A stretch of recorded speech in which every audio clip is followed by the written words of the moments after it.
Konnichiwa, I'm John Hornick. Welcome to my Japanese Faves series, where we will cover every major type of Japanese food. This lesson is Udon 2, Udon, Noodle, Sauces, and Broths.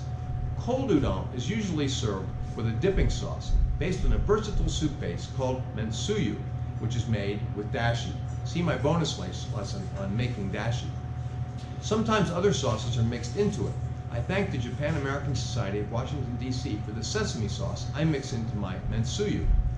Cold udon dipping sauce may be garnished, such as with thin strips of toasted nori, chives, or grated daikon. Hot udon is served in a bowl with a dashi-based broth. In this lesson, I show you a cold dipping sauce combining Mentsuyu and sesame sauce, but you could use just the Mentsuyu. I also show you a recipe for a hot udon broth. Feel free to tweak either recipe. My Udon 1 lesson shows you how to make udon noodles from scratch. My Udon 3 lesson shows you how to assemble hot or cold udon. So let's start cooking. All right, now we're going to make the dipping sauce base, which is called Mentsuyu.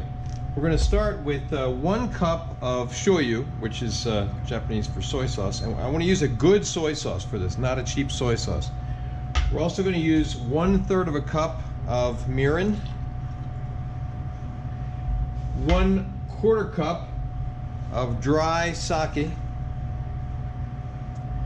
and then we're going to use about 1/4 ounce of kombu. Now kombu is sea kelp, basically it's a type of seaweed, and it has this white powder on it. Don't wipe that off, don't wash that off, leave that on there. And you want a piece that's about this size. This is about 3 inches by 4 inches, about 1/4 ounce. And then you also want to add about 1/4 ounce of bonito flakes. All right. Now what we want to do is bring that to a boil. I'm only going to do it on medium heat because I don't want it to boil over.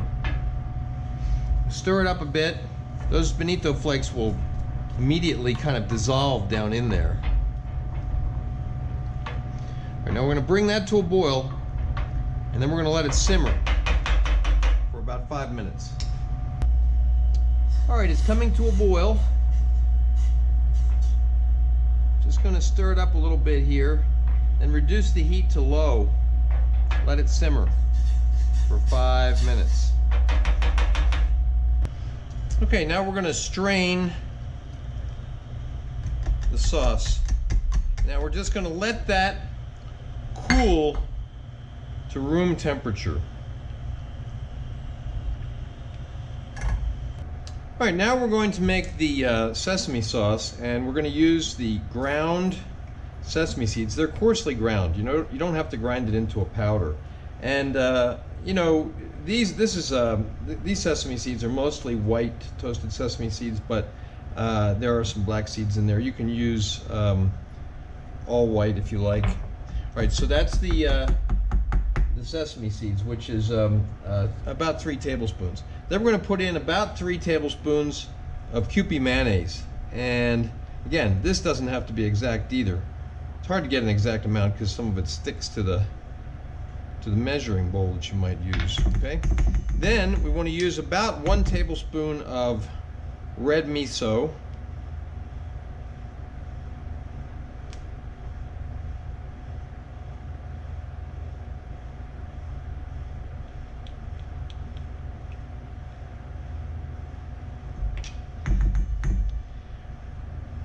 One tablespoon of sugar, 1 tablespoon of shoyu, and it should be a good one, a good soy sauce, not a cheap one. 1 tablespoon of rice vinegar, and then we're going to use about a teaspoon of sesame oil. You could also use toasted sesame oil.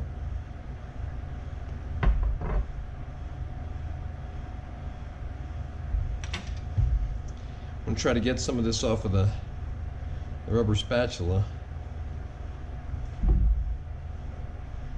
Right? And then we want to mix that up.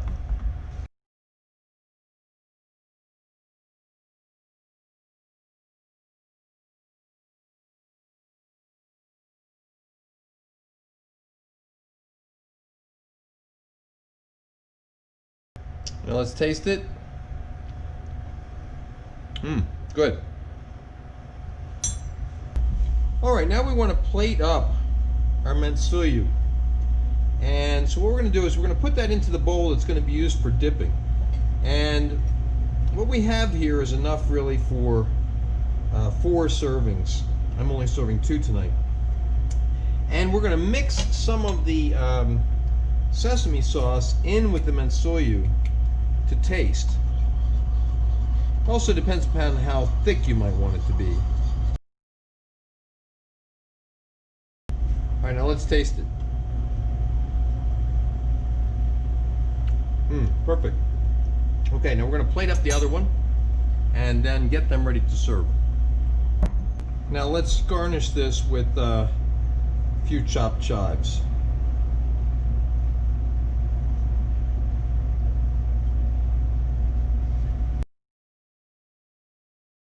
All right, now to make a hot broth for udon, we're going to start by making dashi. And to do that, we're going to turn on the heat to medium-high, and then we're going to bring 1 quart of water to a boil with a piece of kombu in it. Now remember, kombu has like a white powder on it. You do not want to wash that off. You do not want to brush that off, okay? We're going to drop it in the water, bring this to a boil. I also have a bonus lesson also in the Japanese Faves playlist on making dashi. We could have used dashi that was already made that I had in the freezer for this lesson, but I decided to just make it as part of the lesson. Okay, the water, 4 cups of water with the kombu has come to a boil. We're going to remove the kombu and then turn off the heat, and then take our bonito flakes and drop them in.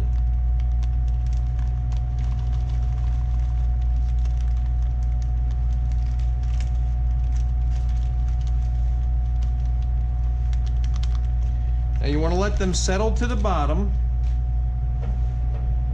and after they settle to the bottom, we're going to strain it into another pot.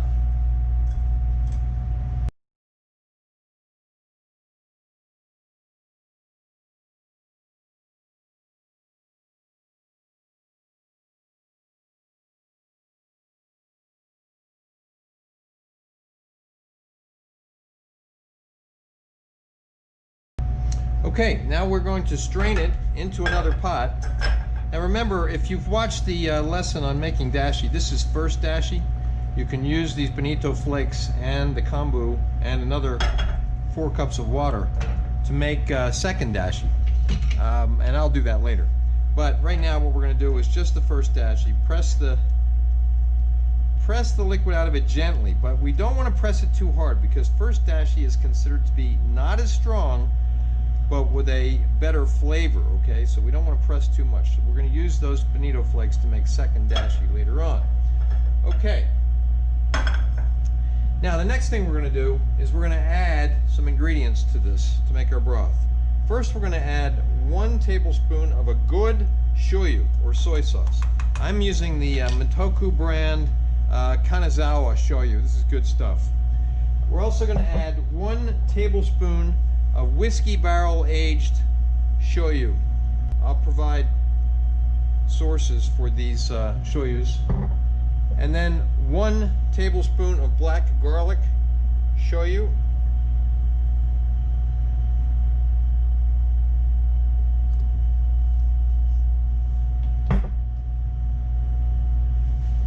Three tablespoons of mirin, and I'm using the Udon brand of mirin. The reason is because it does not have any high fructose corn syrup. And then we're going to add 2 tablespoons of a dry sake.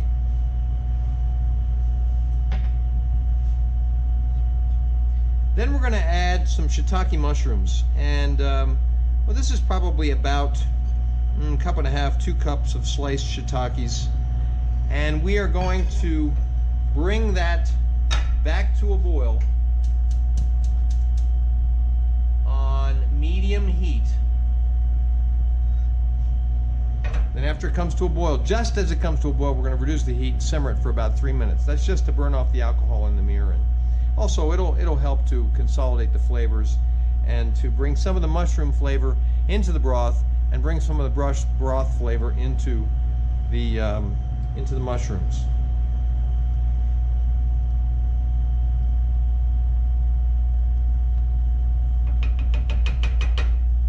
Okay, so now our broth is just coming to a boil.